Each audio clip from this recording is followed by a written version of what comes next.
আসসালামু আলাইকুম। আমি মোহাম্মদ জাকিরুল ইসলাম। ওয়েস্টার্ন মিথোলজি চ্যানেলটিতে আপনাদেরকে স্বাগত জানাচ্ছি। আমাদের চ্যানেলটি বিভিন্ন পৌরাণিক কাহিনী এবং বিভিন্ন শাসনামল নিয়ে সাজানো হয়েছে। আজকে আমরা জানব ভারতে ব্রিটিশ সাম্রাজ্যের বিস্তার অর্থাৎ 1857 সাল থেকে 1946 খ্রিস্টাব্দ পর্যন্ত। ভারতে ব্রিটিশ সাম্রাজ্যের বিস্তার 1856 খ্রিস্টাব্দের মধ্যে সম্পন্ন হয়। পারস্যের দরবারে রাশিয়ার প্রতিপত্তি বৃদ্ধি পাওয়ায় ইংরেজরা আফগানিস্তানের আমির দোস্ত মোহাম্মদের সহিত মিত্রতা স্থাপন করতে চাইলে দোস্ত মোহাম্মদ ইংরেজদের নিকট পেশোয়ার জেলা দাবি করেন। এই সূত্রে লর্ড অকল্যান্ডের শাসনকালে প্রথম আফগান যুদ্ধ অর্থাৎ 1838 সাল থেকে 1842 সাল পর্যন্ত এই যুদ্ধ চলেছিল আরম্ভ হয়। এই যুদ্ধে ইংরেজরা বিপর্যয়ের পর আংশিক জয়লাভ করলেও বিশেষ কোনো সুবিধা হয়নি। এরপর লর্ড লিটনের শাসনামল ছিল 1876 থেকে 1880 সাল পর্যন্ত। লর্ড লিটনের আমলে দ্বিতীয়বার আফগান যুদ্ধ হয়। এই যুদ্ধে আমির শের আলী পরাজিত হয়ে পলায়ন করেন। ইংরেজরা শের আলীর পুত্র ইয়াকুব খাঁকে আফগানিস্তানের সিংহাসনে বসান। এই যুদ্ধে ফলে কালাত রাজ্য, গিলগিট, কয়োটা, সিবি এবং বোলানগিরি পথের উপর ইংরেজদের অধিকার স্থাপিত হয়। পরবর্তীতে গভর্নর জেনারেল লর্ড রিপন শের আলীর ভ্রাতুষ্পুত্র আব্দুর রহমানকে আফগানিস্তানের আমির রূপে স্বীকার করে সন্ধি করেন।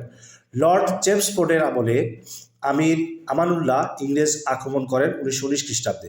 তৃতীয় আফগান যুদ্ধ শুরু হয় এবং আমানুল্লাহ যুদ্ধে পরাজিত হন।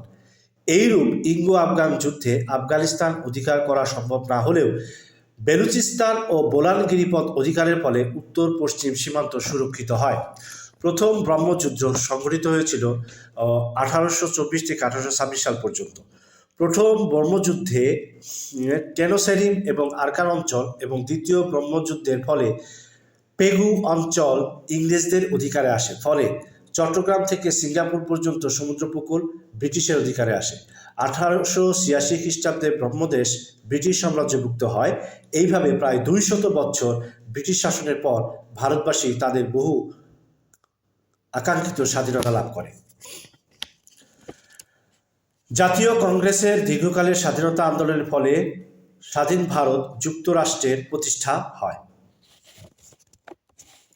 প্রধানত গান্ধীজির নেতৃত্বে এই আন্দোলন সম্পূর্ণ অহিংসভাবে পরিচালিত হয়, কিন্তু ভারতের অখণ্ডতা ও ঐক্য বিনষ্ট করে ভারত ও পাকিস্তান এই দুটি স্বাধীন রাষ্ট্রের উৎপত্তি হয়। মোহাম্মদ আলী জিন্নাহ পাকিস্তানের সর্বময় ক্ষমতার অধিকারী হন। অপরদিকে ডক্টর রাজেন্দ্র প্রসাদ ভারতের রাষ্ট্রপতি নির্বাচিত হন আর প্রধানমন্ত্রী হন জওহরলাল নেহেরু।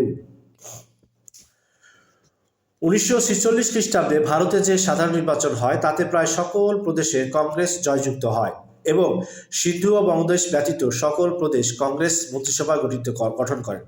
1946 খ্রিস্টাব্দে ইংল্যান্ডের প্রধানমন্ত্রী ক্লিমেন্ট অ্যাটলি ভারতের শাসনতান্ত্রিক উন্নতি বিধানের জন্য আলাপ আলোচনার উদ্দেশ্যে ক্যাবিনেট মিশন প্রেরণ করবেন এই ঘোষণা দেন। মিস্টার জিন্নাহ মুসলিম লীগের বিরোধিতা সত্ত্বেও ক্যাবিনেট মিশন পাকিস্তান দাবি অগ্রাহ্য করে সর্বভারতীয় যুক্তরাষ্ট্র গঠনের সিদ্ধান্ত গ্রহণ করেন। সিদ্ধান্ত হয় যে সংবিধান রচনার পূর্ব পর্যন্ত বিভিন্ন রাজনৈতিক দলের প্রতিনিধিদের নিয়ে একটি অন্তর্বর্তীকালীন সরকার গঠন করা হবে। 1946 খ্রিস্টাব্দে জওহরলাল নেহেরু অন্তর্বর্তীকালীন সরকার গঠন করেন। ভারতীয় ব্রিটিশ সাম্রাজ্যের যে বিস্তার সম্পর্কে আপনার কোন দিকটি ভালো লেগেছে সেটি কমেন্ট বক্সে জানাবেন এবং আমাদের চ্যানেলটি অবশ্যই লাইক এবং শেয়ার করবেন। পরবর্তী ভিডিও নোটিফিকেশন পাওয়ার জন্য চ্যানেলটি অবশ্যই সাবস্ক্রাইব করে রাখবেন। ইনশাআল্লাহ পরবর্তী ভিডিওটি আবার আপনাদের সামনে হাজির হব। সেই পর্যন্ত সবাই ভালো থাকবেন, সুস্থ থাকবেন। আল্লাহ হাফেজ।